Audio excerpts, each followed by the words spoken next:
Assalamualaikum warahmatullahi wabarakatuh. Salam sejahtera bagi kita semua. Shalom, Om Swastiastu, Namo Buddhaya, salam kebajikan. Yang terhormat Bapak Ibu tim asesor, izin memperkenalkan diri, nama saya Siti Hadijah, selaku dosen Fakultas Hukum Universitas Pamulang dengan NIDN 0421089001. Bidang keahlian yang saya miliki untuk hukum tata negara. Video ini dibuat untuk memenuhi tugas pengajaran pada PDD UKT PT. Mata kuliah yang saya ampu yaitu Hukum Tata Negara. Pada mata kuliah Hukum Tata Negara, capaian pembelajaran mata kuliah diharapkan mahasiswa mampu menganalisis konsep ketatanegaraan berdasarkan Pancasila dan Konstitusi. Metode yang saya gunakan untuk menyampaikan materi pembelajaran yaitu ceramah, diskusi interaktif, dan juga tanya jawab. Demikian profil singkat video ini dibuat. Selamat menyaksikan. Saya akhiri. Wabillahi taufik wal hidayah. Wassalamualaikum warahmatullahi wabarakatuh. Assalamualaikum. Baik, selamat pagi, salam sejahtera bagi kita semua. Sebelum kita memulai perkuliahan, mari berdoa menurut agama dan kepercayaan masing-masing. Berdoa mulai.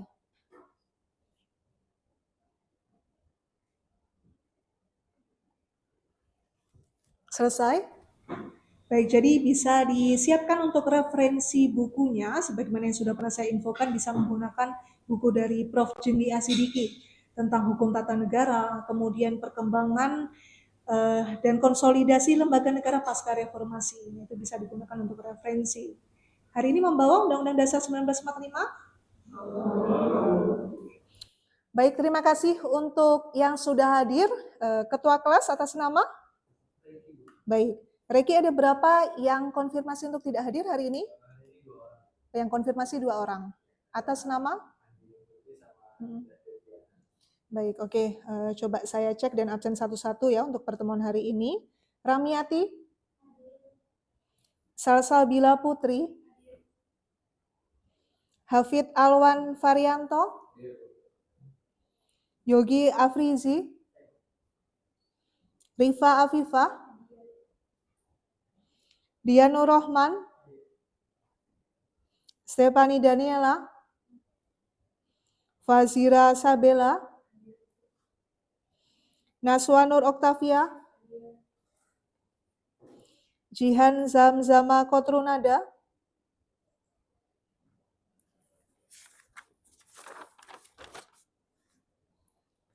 Reiki Putra? Najla Gania? Desi Nur Febrianti? Fauzan Sultan Fadila?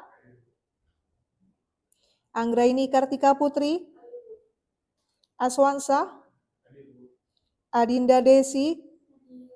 Rima Novita? Siti Khotijah? Salsa Danianti? Ahmad Afif Nur Bekti? Antonia Febrianti Soba? Baik, sudah saya absen semua ya. Nanti bisa dicek di presensi Unpam masing-masing. Oke, materinya bisa dibuka untuk pertemuan ke-9, yaitu tentang sistem pemerintahan. PPT saya kirimkan ke ketua kelas, silahkan diunduh.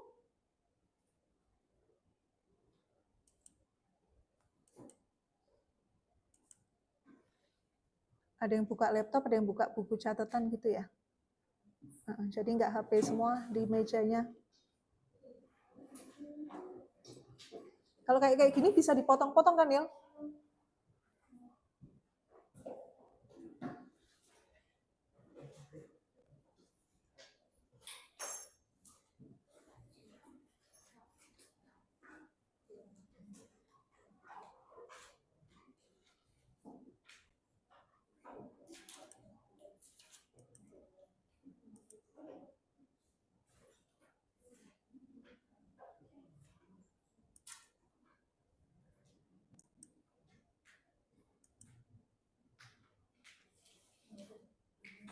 Baik, sudah siap semua ya dan sudah diunduh untuk materi pertemuan ke-9 yaitu tentang sistem pemerintahan sebagaimana slide yang saya paparkan di depan. Sebelum saya lanjutkan, izin mereview untuk pertemuan sebelumnya kita belajar untuk sumber-sumber hukum tata negara, baik secara formil maupun yang material. Masih ada yang ingat sambil dibuka kembali catatannya? Sumber hukum tata negara apa saja? Ada dua. Ya, oke. Silakan. Sumber hukum material sama sumber hukum formil. Yang material itu seperti faktor-faktor yang mempengaruhi isi materi hukumnya, seperti nilai-nilai yang hidup di masyarakat, budaya, agama, politik, ekonomi, sama perkembangan sosial. Oke, kemudian formil ya? Formilnya itu seperti Undang-Undang Dasar Negara Republik Indonesia tahun 1945, TAP MPR, Undang-Undang Peraturan Pemerintah Pengganti Undang-Undang, Peraturan Pemerintah, Peraturan Presiden, Perda atau Peraturan Daerah, jurisprudensi dan juga doktrin. Oke, baik. Ada yang tahu bedanya jurisprudensi dengan doktrin? Sebetulnya ini selalu dipakai di sumber hukum pada keilmuan lainnya, perdata, pidana, hukum tata negara. Sering menyebut bahwa sumber hukum ini ada jurisprudensi dan doktrin. Masih ingat perbedaan jurisprudensi dan doktrin? Kalau jurisprudensi adalah putusan-putusan terdahulu yang digunakan untuk memutus perkara yang sama. Nah, itu namanya jurisprudensi, putusan-putusan pengadilan yang digunakan untuk memutus perkara yang sama. Sedangkan doktrin adalah ya, pendapat para ahli. Jadi pendapat-pendapat dari ahli hukum dijadikan sumber di dalam bidang keilmuan hukum. Nah, untuk sistem pemerintahan, menurut kalian nih, sistem itu apa? Seringkali kita mendengar istilah sistem. Bagaimana kalian mendefinisikan untuk sistem, pengertian dari sistem terlebih dahulu sebelum kita ulas lebih jauh tentang sistem pemerintahan? Apa mungkin dengan bahasa kalian sendiri? Oke, silahkan. Apa kalian mendefinisikan sistem adalah suatu oh, coba angkat tangan. Suatu komponen yang saling terhubung. Oke, komponen yang terhubung, mungkin apa lagi yang kalian pahami? Oke. Ya, mekanisme, cara, secara umum kan itu ya. Oke, kemudian kata berikutnya adalah pemerintahan. Bagaimana kalian mendefinisikan pemerintahan? Atau apakah menurut kalian istilah pemerintah sama dengan pemerintahan?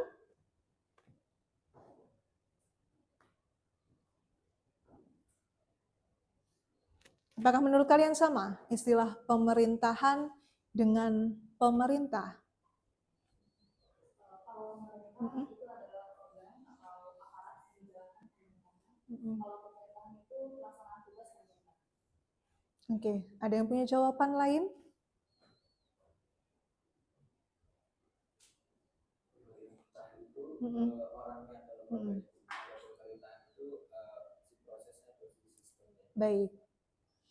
Ya, jadi untuk pemerintahan ini istilahnya lebih luas dibandingkan pemerintah. Boleh dibuka slide berikutnya. Sebetulnya sama ketika kita mendefinisikan pengadilan dengan peradilan. Mana yang lebih umum, pengadilan atau peradilan? Sistemnya yang mana? Peradilan.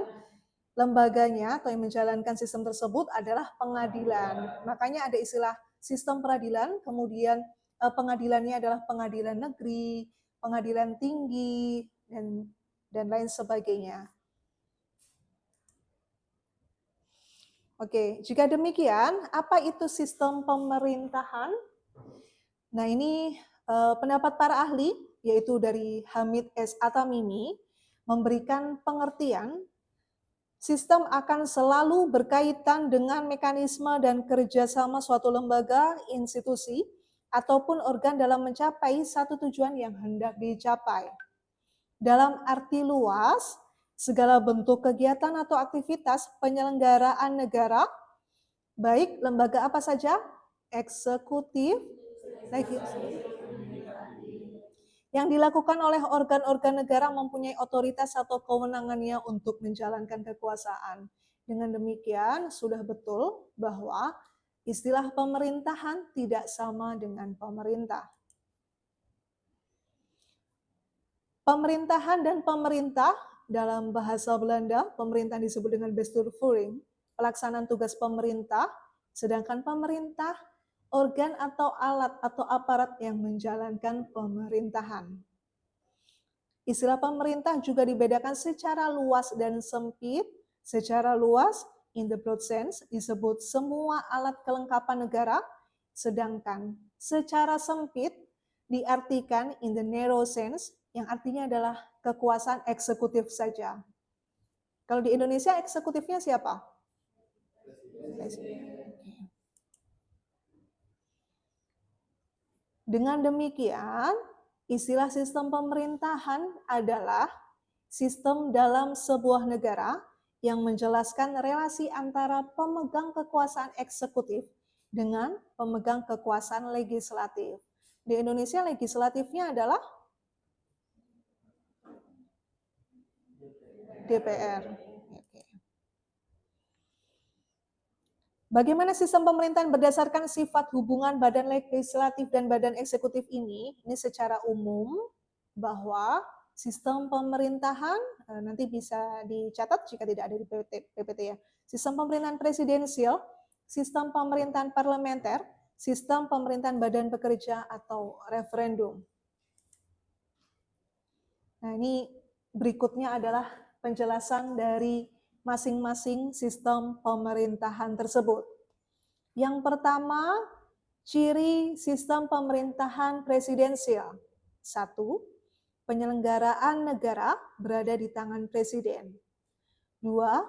Presiden sebagai kepala negara dan sebagai kepala pemerintahan. 3. Presiden tidak dipilih oleh badan perwakilan, tetapi oleh sejumlah pemilih. Yang keempat, presiden bukan merupakan bagian dari lembaga legislatif.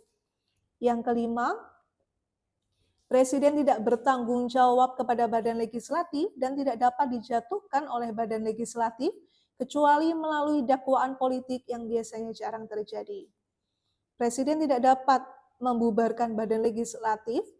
Presiden dan lembaga legislatif dipilih untuk suatu jangka waktu jabatan yang pasti. Ada yang bisa memberikan contoh negara dengan sistem pemerintahan presidensial? Baik. Jadi Indonesia menganut sistem pemerintahan presidensial. Ada yang bisa menambahkan untuk dasar hukumnya bahwa sistem pemerintahan di Indonesia menganut sistem pemerintahan presidensial? Izin dulu. Itu ada di pasal 4 ayat 1 Undang-Undang Dasar 1945 yang berbunyi Presiden Republik Indonesia memegang kekuasaan pemerintahan menurut Undang-Undang Dasar. Oke, baik.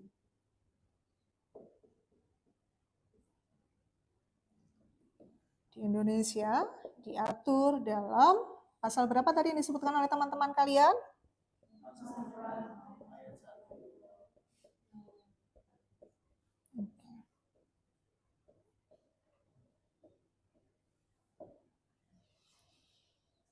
Oke. Tadi sudah disampaikan juga ciri-ciri pemerintahan presidensial. Salah satunya adalah presiden sebagai kepala negara dan sebagai kepala pemerintahan. Bisa sambil dibuka undang-undang dasarnya. Coba kita lihat bagaimana dampak di Indonesia ketika menganut sistem pemerintahan presidensial, yang salah satu cirinya adalah presiden sebagai kepala negara dan juga kepala pemerintahan. Ada yang bisa memberikan contoh atau membedakan terlebih dahulu, kemudian mencontohkan dari implementasinya di Indonesia.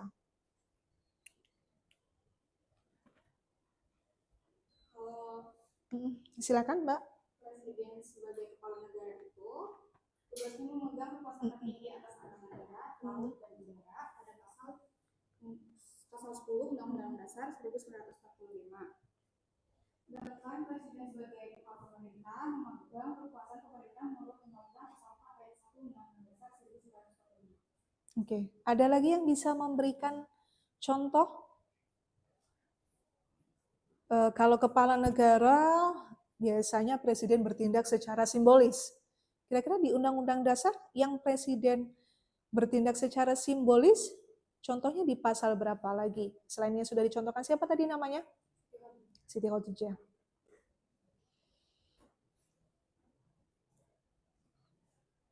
Ada yang bisa menambahkan?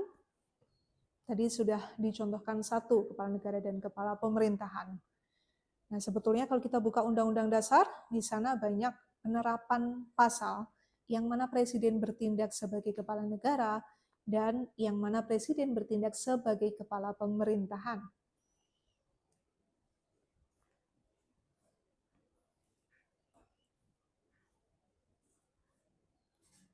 Ada yang bisa nggak kira-kira? Memaparkan salah satu contohnya ya. Khotijah tadi sudah memaparkan contohnya presiden sebagai kepala negara dan kepala pemerintahan yang berlaku di Indonesia berdasarkan Undang-Undang Dasar 1945. Ada yang bisa menambahkan? Boleh angkat tangan terlebih dahulu? Ya, silakan. Pasal 5 ayat 1, Presiden memegang kekuasaan membentuk undang-undang dengan persetujuan Dewan Perwakilan Rakyat. Ayat pasal 5 ayat 2, Presiden menetapkan peraturan pemerintah untuk menjalankan undang-undang sebagaimana mestinya. Kemudian pasal 22 ayat 1, dalam hal jual kegentingan yang memaksa, Presiden berhak menetapkan peraturan pemerintah sebagai pengganti. Itu untuk kepala pemerintahan. Untuk yang kepala negara, ada lagi? Ya, silakan Mbak. Ada di pasal 10 yaitu Presiden juga memegang kekuasaan tertinggi atas TNI. Pasal 11 Presiden berwenang membuat perjanjian internasional dengan persetujuan DPR. Serta pasal 14A Presiden berhak memberi gelar dan tanda kehormatan. Oke. Ya, jadi sekarang sudah bisa membedakan ya dari beberapa contoh yang sudah disampaikan teman-teman kalian tadi adalah implikasi dari berlakunya sistem pemerintahan di Indonesia dengan presidensial. Selanjutnya kembali ke materi, kita lanjutkan pada slide berikutnya, yaitu lintasan sejarah dari sistem presidensial di Indonesia. Presidensialisme di Indonesia mulai berjalan secara murni pasca perubahan ketiga Undang-Undang Dasar 1945. Jadi perlu kalian ketahui Undang-Undang Dasar kita diamandemen sampai dengan ke-4. Kemudian berubah dengan executive heavy, kekuasaan dari eksekutif. Perubahan keempat justru menghasilkan, selanjutnya perubahan keempat justru menghasilkan legislative heavy, kekuasaan dari legislatif. Beberapa pasal di Undang-Undang Dasar Negara Republik Indonesia 1945 yang mengindikasikan legislative heavy, yaitu pasal 11 ayat 1 dan 2, pasal 13, pasal 4 ayat 2, pasal 20 ayat 1, 2, dan 5, dan untuk partai politiknya kita berlaku sistem multipartai. Inilah beberapa anomali presidensialisme di Indonesia. Jadi jika tadi kita ada ciri-ciri secara umum, secara teori, sistem pemerintahan presidensial ada beberapa ciri yang secara teori disebutkan secara umum, namun ternyata di Indonesia kita masih ada problem bahwa presiden juga memegang kekuasaan untuk membentuk undang-undang, kemudian membentuk peraturan pemerintah pengganti undang-undang. Nah, ini memang menjadi dilematik dan problem tersendiri. Bagaimana ternyata dalam pelaksanaannya, pemberlakuannya juga tidak murni seperti konsep atau teori yang diajarkan oleh beberapa doktrin. Bagaimana konsep atau teori yang murni dari sistem pemerintahan presidensial itu sendiri. Nah, pasal 20 ayat 1, 2, dan 5 ini adalah ternyata di Indonesia Presiden juga memiliki fungsi legislasi.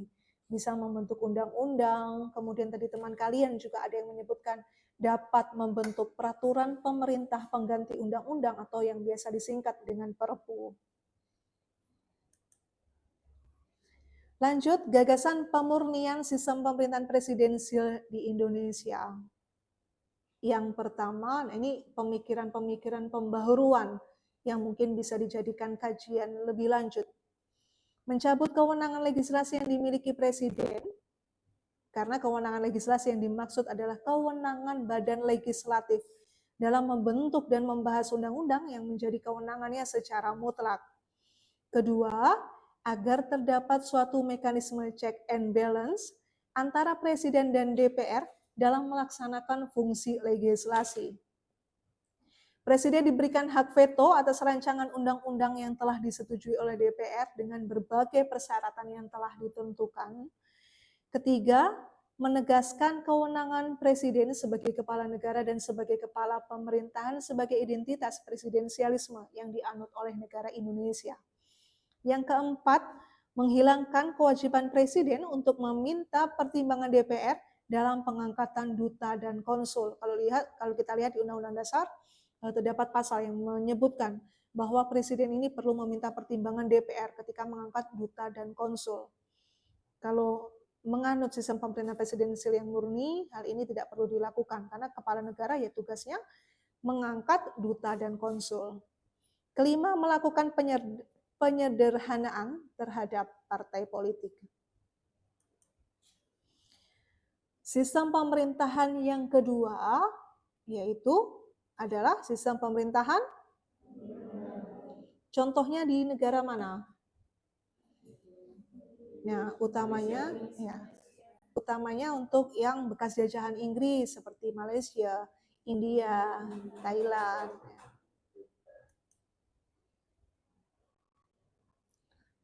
Bagaimana ciri-cirinya? Yang pertama, kepala negaranya adalah raja, ratu atau presiden, dan berkedudukan atau berperan sebagai simbol kedaulatan negara.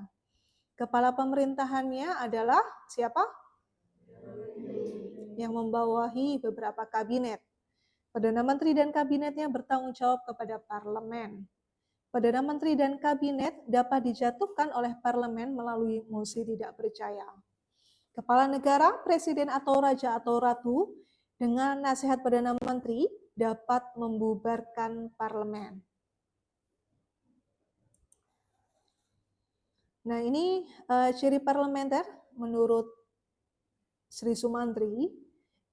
Kabinet yang dipimpin oleh Perdana Menteri dibentuk oleh atau berdasarkan kekuasaan-kekuasaan mengenai parlemen.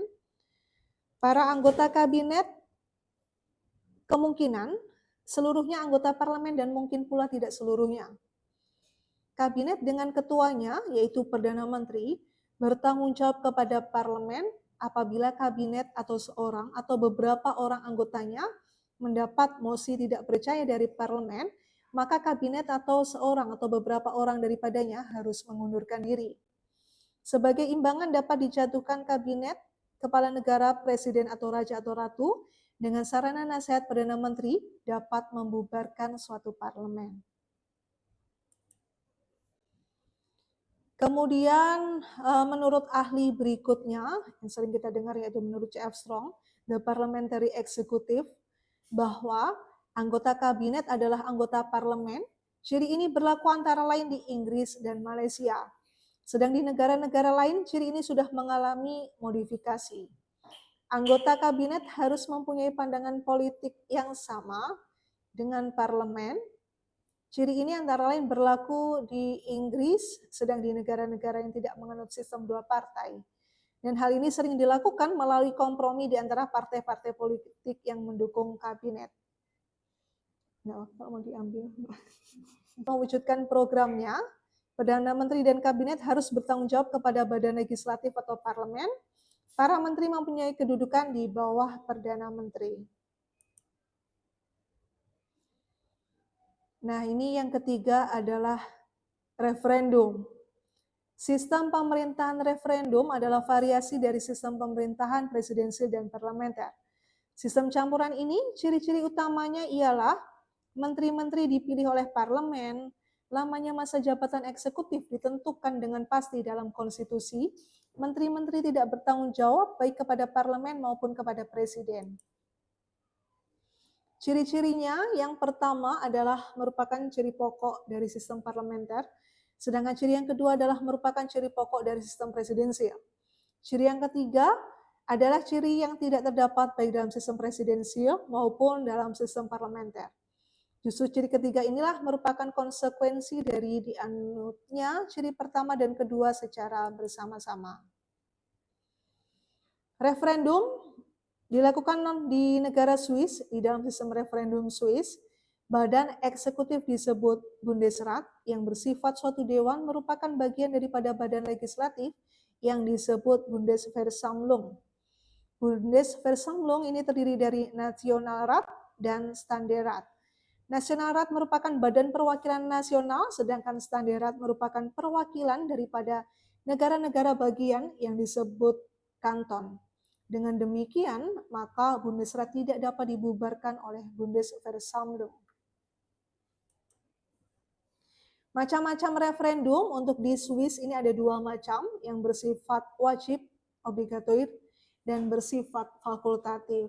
Nah, ini nanti bisa kalian baca lebih lanjut untuk referendum yang terjadi di Swiss. Baik, jadi tadi ada beberapa sistem pemerintahan, utamanya ada dua sistem pemerintahan yang pada pokoknya, yaitu sistem pemerintahan presidensial dan yang kedua sistem pemerintahan parlementer. Nah, tadi juga sudah kita bahas bahwa di Indonesia menganut sistem pemerintahan presidensial, meskipun terdapat beberapa problem pro kontra maupun ada yang menyebutnya sebagai anomali dari presidensialisme di Indonesia. Nah, bagaimana secara historis? Mungkin pada pertemuan sebelumnya, pada pertemuan kedua ketiga kita membahas sejarah ketatanegaraan di Indonesia. Sistem pemerintahan di Indonesia sebelum amandemen dengan sesudah amandemen ada perubahan. Ada yang masih ingat bagaimana perubahannya sebelum dan sesudah amandemen? Baik, Mbak yang belakang, silakan. Jadi, sistem pemerintahan sebelum amandemen yaitu dewan tidak bisa dibubarkan oleh presiden. Presiden Republik Indonesia adalah kepala eksekutif dan menjadi anggota DPR dan Mahkamah Agung, apalagi menjadi pimpinan MPR. Sedangkan sistem pemerintahan setelah amandemen. Baik, tadi ada yang sudah mencontohkan. Dengan demikian, bahwa sistem pemerintahan sebelum amandemen membawa konsekuensi, Dewan tidak bisa dibubarkan oleh Presiden. Presiden Republik Indonesia adalah kepala eksekutif dan tidak boleh merangkap menjadi anggota DPR dan Mahkamah Agung, apalagi menjadi pimpinan MPR. Menteri-menteri diangkat dan diberhentikan oleh Presiden. Presiden tidak dipilih oleh rakyat, melainkan oleh MPR. Kemudian juga secara historis kita ketahui Presiden dapat diberhentikan oleh MPR sebelum habis masa jabatannya. Sedangkan pasca amandemen Undang-Undang Dasar 1945 sudah tidak ada lagi yang namanya lembaga tertinggi negara. Kalau dulu lembaga tertinggi negara ini adalah MPR, Majelis Permusyawaratan Rakyat, sekarang kedudukan lembaga negara ini adalah sejajar. Semuanya memiliki peran dan fungsi masing-masing. Presiden dan wakil presiden dipilih langsung oleh rakyat, kemudian presiden tidak bertanggung jawab kepada MPR sehingga tidak dapat dijatuhkan oleh MPR selain melalui dakwaan politik. Atau kita kenal dengan istilah impeachment. Presiden diberi kewenangan legislasi, bisa dilihat dasar hukumnya pada pasal 20, kemudian pada pasal 11, kemudian pasal 13, 14, dan pada pasal 20 ayat 5 Undang-Undang Dasar 1945. Mungkin itu yang bisa saya sampaikan untuk pertemuan pada hari ini. Apakah cukup jelas atau ada yang mau ditanyakan? Baik, jika demikian terima kasih atas kerjasamanya.